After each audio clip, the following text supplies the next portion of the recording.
We've just heard the Honorable Finance Minister's speech laying out the budget. There is not much confidence that the government has given to the citizens of India. We all know that the economy of the country is not doing well. It is spiraling out of control. Foreign investors are they pulling out the money.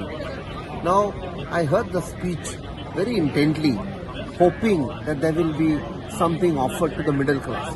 Middle class offers the backbone. They're the backbone of the economy. So there's not much that is being given for the middle class. If you see in the education sector, there is not much for the education sector. In my own state of Goa, I have seen there are so many hundreds and thousands of teachers. They are wanting that their job should be regularized. They should be given permanent job. It is not being done. Para teachers in Goa, just before coming, they met me. They have been working for 15, 16, 17 years. They are not being regularized. So, education sector does not get much. Now, you come to the employment sector. There's unemployment on the increase in India. So, what have you offered? What is the confidence that you are giving to the youth of the country?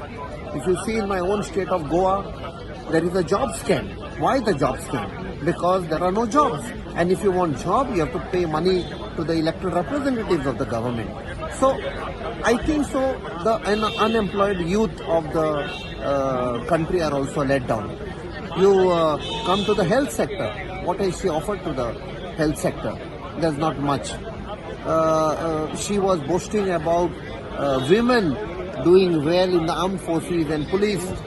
I can tell you in my own state recently, just a few days back, less than a week, a very distinguished police officer, Mrs. Sunita Sawant, who was just been conferred an award, has been transferred because she wanted to do her duty impartially, asking for a data on some nefarious activities of a fundamentalist organization.